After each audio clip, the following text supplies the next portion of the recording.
चरणापुढे मस्तक माझे सदैव झुकते. म्हणून तर जिजाऊ आता तुमच्या चरणापुढे मस्तक माझे सदैव झुकते.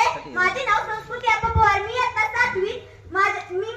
7वी शिकते. माझ्या आजच्या वक्तृत्वाचा विषय आहे राजमाता राष्ट्रमाता महासाहेब जिजाऊ यांचे प्रेरणास्थान. आदिशक्ती तुळजाभवानी, आदिशक्तीचं मांगल्य वास्तव्य माणसाच्या जन्माला घेऊन येणाऱ्या राजमाता राष्ट्रमाता महासाहेब जिजाऊ उभ्या हिंदुस्थानाचा आनंद देवत छत्रपती शिवाजी महाराज या मातीला कसं जगायचं हे शिकवल्यानंतर या मातीच्या कणाकणाला शेवटच्या श्वासापर्यंत कसं लढायचं हे शिकवले छत्रपती संभाजी महाराज. या तीनही मानवभूतींना माझे वर्णन करते आणि माझ्या भाषणाला सुरुवात करते. जिने घडविले स्वराज्याचा विधाता, जिने घडविले स्वराज्याचा विधाता, धन्य त्या जिजाऊ आता, धन्य ते स्वराज्य. जिजाऊचा जन्म 12 जानेवारी 1598 रोजी बुलढाणा जिल्ह्यातील सिंदखेड येथे झाला. जिजाऊंच्या आईचे नाव मासाहेब व वडिलांचे नाव लखुजी जाधव असे होते. जिजाऊंना तलवार दांडपट्टा चालवण्यात पटायचा. जिजाऊंना लहानपणापासूनच राजनीती व युद्धनीतीचे शिक्षण होते. जिजाऊंचा विवाह 1610 मध्ये शहाजीराजे भोसले यांच्याशी झाला. जिजाऊंची सेवा दासी सेवक जिजाऊंची भरपूर सेवा करत होता.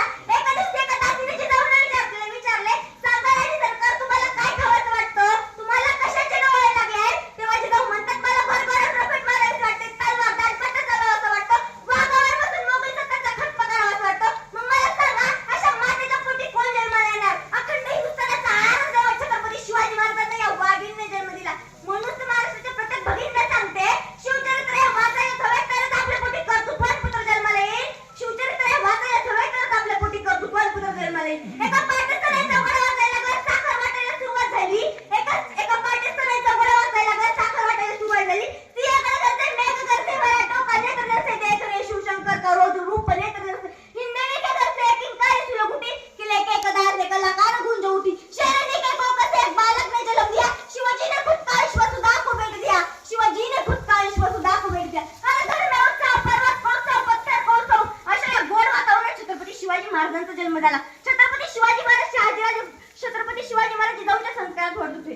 तेव्हा शहाजीराजे कर्नाटकच्या स्वारीवर निघाले होते. तेव्हा शहाजीराजांनी जिजाऊंना व शिवरायांना पुण्याचा जहागीरचा कारभार पाहण्यासाठी लाल महालात पाठवले.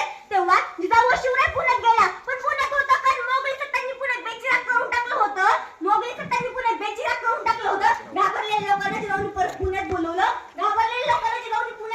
पण पुण्यात येऊन करणार काय हो? शेती तर सगळी उद्ध्वस्त झाली होती. जिजाऊंनी नांगर बी बैल वाटण्यास सुरुवात केली. जिजाऊंनी शेतकऱ्यांच्या हितासाठी पहिली सहकारी संस्था स्थापन केली आणि तिला नाव दिलं ते म्हणजे स्वराज्य. म्हणूनच मध्ये दिल्लीच्या छाताडावर अभिमानाने डोळे भगवा, राज निर्मिले रयतेचे पण महाराष्ट्र धर्म जगवा. मित्रांनो, शेतकऱ्यांनी शेती पिकवली, पिकं पण छान आली. पिकं पण छान आली, पण रानटी प्राण्यांचा त्रास काही कमी होत नव्हता. गावागावात दौंडी दिली गेली की जो कोणी रानटी प्राणी मारेल आणि शेपूट दाखवेल त्याला सोन्याचं कड भेट दिलं जाईल.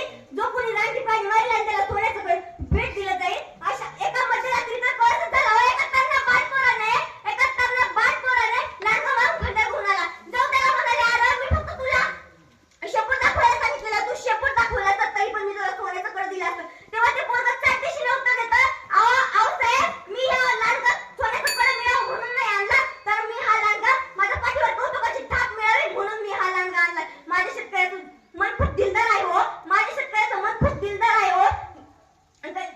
कधी बाजारात जा, व्यापाऱ्याकडून भाजीपाला घ्या, 400 वर टाकणार आहे, पण माझ्या शेतकऱ्याकडून भाजीपाला घ्या जमिनीला माप चिटकेपर्यंत. त्याच प्रसंगाला अनुसरून तुकाराम महाराज म्हणतात, तोलोने वाटे बळी माप देतो, सांगा ढळते कुणाचा बाप देतो. आज मी मुलीला एकच सांगू इच्छिते, जर कोणी मुलींची छेड करत असेल तर त्याला सोडू नका. आणि आई आणि मुलासोबत जर कोणी छेड करत असेल तर माईने सांगायला पाहिजे, जा त्याला डोक्याचे डोके फोडून ये. त्याला मारता माझी लेक कुर्बान झाली तरीही चालेल. आजच्या जिजाऊंच्या मुलीला जिजाऊंसारखी तलवार हातात घ्यायची गरज नाही. तलवार हातात घ्यायची गरज नाही. पावशेर मिरची पावडर घ्या आणि डोळ्यात फेका. जर कोणी मुलींची छेड करत असेल त्याला सोडू नका. कारण की जिजाऊ मराठ्यांच्या मुलाच्या हाताने फुकडी घालता येते, त्याच हाताने गर्दनही मारता येते. एवढं बोलून मी माझे भाषण संपवते. जाता एवढंच म्हणते, जिजाऊ तुम्ही नसता तर नसते घडले शिवराय आणि शंभू छावा. जिजाऊ तुम्ही नसता तर नसते घडले शिवराय आणि शंभू छावा. जिजाऊ तुम्ही नसता तर नसते लढले जय जिजाऊ तुम्ही नसतं तर नसते दिसले मी जय जय सोळे जय जिजाऊ